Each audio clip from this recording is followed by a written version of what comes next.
In America, COVID hasn't affected every person the same way. The age-adjusted COVID death rate showed Black and Latino Americans are dying twice more likely of coronavirus compared to whites. The situation is worse for Native Americans and Pacific Islanders. Now, many factors are contributing to this huge gap, but one underlying reason is systemic racism. The extraordinary disparities we have in health, where in our country, similar to other disease, a vastly disproportionate amount of suffering among our brown and Black people, our minority population, in which the incidence of their getting infected is much higher. Their degree of hospitalizations, intensive care, and death is significantly higher than the general population. Another factor is vaccine hesitancy among certain communities who have been historically wronged by medicine. What does that mean? Well, take the Tuskegee syphilis study, for example. In Tuskegee, Alabama, during the 1930s, 399 poor Black men with syphilis were studied without their knowledge or consent and withheld treatment for decades. The experiment continued until the 1970s, when it was revealed in the press and shut down. Of those 399 Black men in the study, 100 or more died of syphilis or related complications. Others went blind. At least 40 of their wives were infected, and 19 children contracted it during childbirth. The distrust of the government and healthcare system among African Americans get passed down from generation to generation, and they collide squarely with COVID-19 vaccinations. And so when you have someone say to you, oh, no, I'm not taking that vaccine because I remember Tuskegee, it's like this historical memory that African Americans have of experimentation on Black bodies. For Asian Americans who recorded the lowest death rates in the pandemic, their lives weren't any better as COVID-19 fuels anti-Asian hate. The FBI recorded a 77% increase from 2019 to 2020 in hate crimes against people of Asian descent.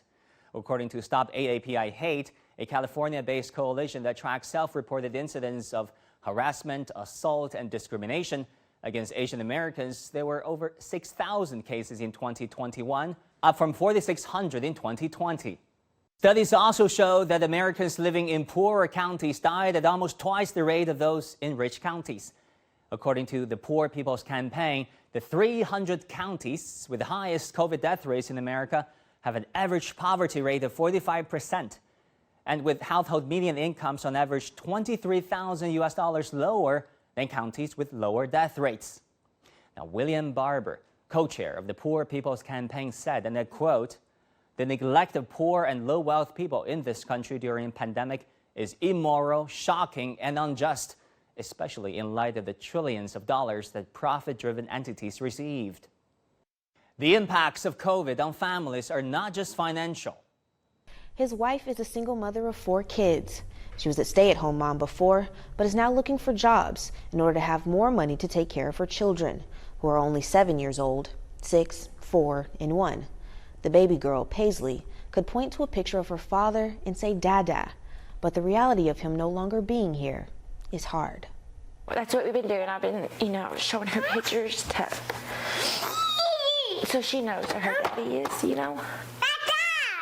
Hearing 1-year-old Paisley call for her father breaks Emily Bennett's heart.